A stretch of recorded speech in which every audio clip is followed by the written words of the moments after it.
Supa MIDC ज्या MIDCचं आमचं कुठंतरी नातं आहे त्या MIDCत मी कामगार म्हणून काम केलं, त्याच MIDCत मी लेबर कॉन्ट्रॅक्टर म्हणून काम केलं आणि त्याच MIDCमध्ये त्या भागामध्ये मी 2010ला सरपंच झाल्यानंतर मी काळाचे पावलं ओळखले आणि माझ्या त्याच वेळेत लक्षात आलं जर उद्योजक लोकांना आपण संरक्षण देऊ शकलो, स्थानिक लोकांना न्याय देऊ शकलो तर ही MIDC एक दिवस सगळ्यात मोठी MIDC असेल।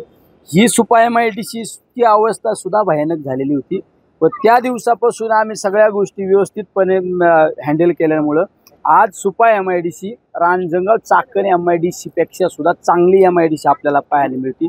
पण मध्यंतरापासून काय झालं, काही कालखंडामध्ये सरकारचं परिवर्तन झाल्यापासून आपल्या यंत्रणेचा वापर करायचा, महसूल विभागातील तहसीलदारला फोन करायचा, प्रांताला फोन करायचा, तुम्ही जा तिथं गौण खनिजाची चौकशी करा, तिथं नोटीस काढा। वास्तविक पाहता MIDCने प्लॉट अलॉट केल्यानंतर तिथं बांधकाम करत असताना तिथं काही संबंध नाही महसूल विभागाचा जाण्याचा, तरी त्यांना जास्तीत जास्त कसा दंड करता येईल, त्यांना कसं पिळवता येईल हा एक प्रयत्न करायचा। जिल्हाधिकाऱ्याला सांगायचं उद्योजक लोकांना बोलवा, त्यांची मीटिंग करा आणि तिथं आपले बगलवच्च्यांना घेऊन बसायचं। मधल्या कालखंडामध्ये तर एकदम हाईट केली, सगळ्या MIDCतल्या लेबर कॉन्ट्रॅक्टर लोकांच्या आयुक्ताला सांगून आयुक्ताला सांगून सगळेचे सगळे लायसन कॅन्सल केले। वास्तविक पाहता त्या लेबर कॉन्ट्रॅक्टरचं जर कुठले डॉक्युमेंटली अपुरता असेल, त्याचं कंप्लेशन नसेल, पुढे शासनाचे जर टॅक्स भरलेला नसेल तर त्याचं लायसन कॅन्सल करायचा असतो। पण सगळं नियमात कंपनीवाले म्हणतात अरे लेबर कॉन्ट्रॅक्टर लायबल आहे, हा योग्य कॉन्ट्रॅक्टर आहे, जर तरी पण ते सगळेचे सगळे MIDCतले कॉन्ट्रॅक्टर कॅन्सल करायचे, लायसन कॅन्सल करायचं। आणि जर एका दिवशी सगळे कामगार बंद झाले तर MIDC बंद पडणार आहे ना।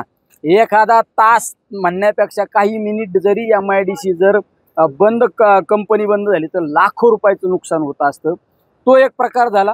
नंतरच्या कालखंडामध्ये उद्योग मंत्र्यासमोर मीटिंग लावायची आणि उद्योग मंत्र्यासमोर मीटिंग लावून काय सांगायचं, त्या आरोला बोलून घ्यायचं, सांगणं आरो सांगन तेच ऐका। अरे आरोचा काय संबंध आहे, आरोने फक्त प्लॉट अलॉट करायचा, नंतर त्या उद्योजकाचं हे त्या तिथं कंपनी एकदा सँक्शन झाल्यानंतर तिचं कंपनी उभा करायची। आरोचं काय संबंध नाही का, याला लेबर कॉन्ट्रॅक्टर करा का त्याला स्क्रॅपचं कॉन्ट्रॅक्टर करा आणि तिथं सुद्धा आपले राजकीय लोकांना बरोबर घेऊन जायचं, अशी मिटिंग कुठं असती का। हा जाणीवपूर्वक त्रास देण्याचा MIDCमध्ये प्रयत्न केला जातो। त्यामुळे मी प्रधानमंत्र्यांना पत्र दिलं, मी पवार साहेबांच्या माध्यमातून प्रधानमंत्र्यांना भेटणार आहे लवकर, मुख्यमंत्र्यांना पण पत्र दिलं, उद्योग मंत्र्यांना पत्र दिलं, त्यामध्ये या सगळ्या घटनाक्रम त्या ठिकाणी नमूद केलेला आहे। शेवट आम्हाला MIDC वाढली पाहिजे, आमच्या बेरोजगारांच्या तरुणांना रोजगार मिळाला पाहिजे, ही यामागे सगळ्यात महत्त्वाची भूमिका आहे।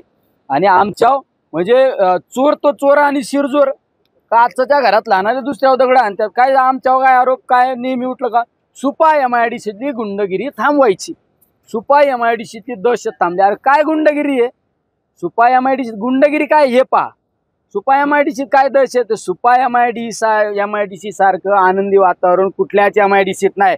नगर MIDCची काय परिस्थिती झाली, नगर MIDC बंद पडली ना, तुम्ही जे आरोप करणाऱ्याने तुमच्या भागात एखादा उद्योग आणायचा ना, सुपा MIDCत कुठल्या उद्योजकाची तक्रार नाही, कोणाची तक्रार नाही, पण उठसूट सांगायचं का गुंडगिरी थांब। मग गुंडगिरी कोणाची नाव घेऊन सांगा। आणि जर तुम्हाला वाटत असं ना आम्ही गुंडगिरी करतो तर आमचं तर म्हणणं आहे आम्ही गुंडगिरी करत नाही, तुमचं म्हणणं आहे ना तर तुमच्याशी आम्ही गुंडगिरी करण्याची आमची ताकद आहे, तुम्ही सांगा, आम्ही दोन हात करू आम्ही तुमच्याबरोबर, तुम्ही वेळ काळ सांगा, असे मागून याला त्याला त्रास देण्याचं काम करू नका। पण MIDCचं वातावरण मी असुरक्षित होऊन देणार नाही, सगळ्यात यामागे महत्त्वाची भूमिका आहे।